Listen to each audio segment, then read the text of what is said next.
Hi guys, Alberto here. So today, as I said before, I like to share my thoughts about the 18 to 55 millimeter Fujinon lens and why I use it. Okay, firstly, the 18 is equivalent to a 27 millimeter in full frame, so that's a wide angle.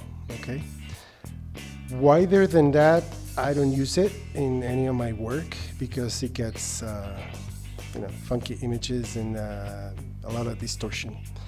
This shooting at 18, when you're close to the subjects, you may get some distortion, so beware of that. And when you're shooting with an F number above 4, that goes away because of the depth of field. But even so, if you're too close to the subject, you're gonna get distortion. So that's the first that I use the most for landscape and travel photography and things like that. Then we go on to the 23, which is equivalent to a 35 millimeter, which back in the day was the mostly used wide angle focal length, let's say.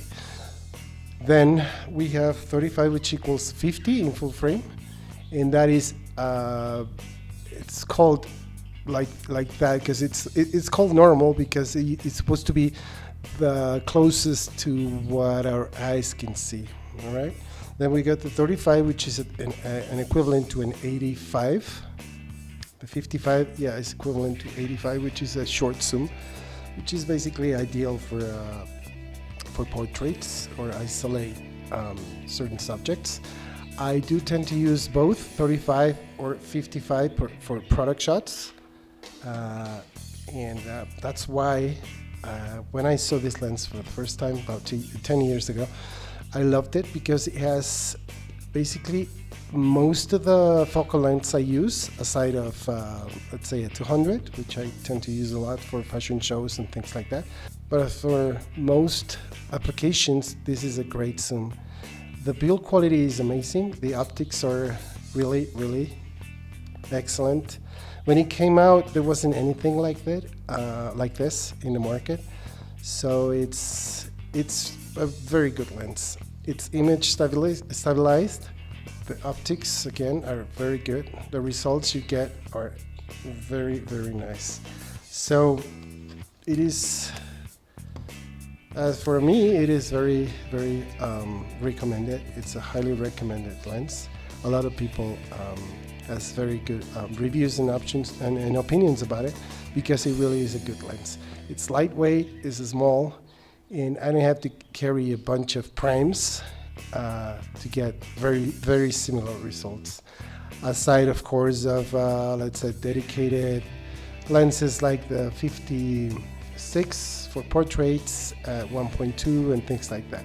But as for most assignments, this lens will help you a lot in any type of photography you do, aside of course of dedicated lenses like for sports or wildlife action shots, like when you need a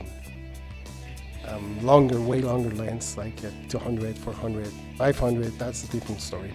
But like in the regular average shooting situation, family, portraits, events, weddings, landscape, product shots and so on, this is a very, very good option, and that's why I honestly fell in love with it.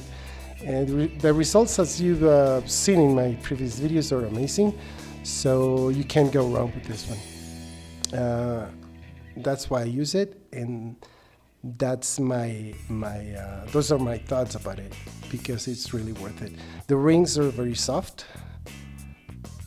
same as the focus. I use it a lot in manual because when I'm shooting street or landscape, I use some focus instead of just trying to focus with the shutter button or this button on the back. So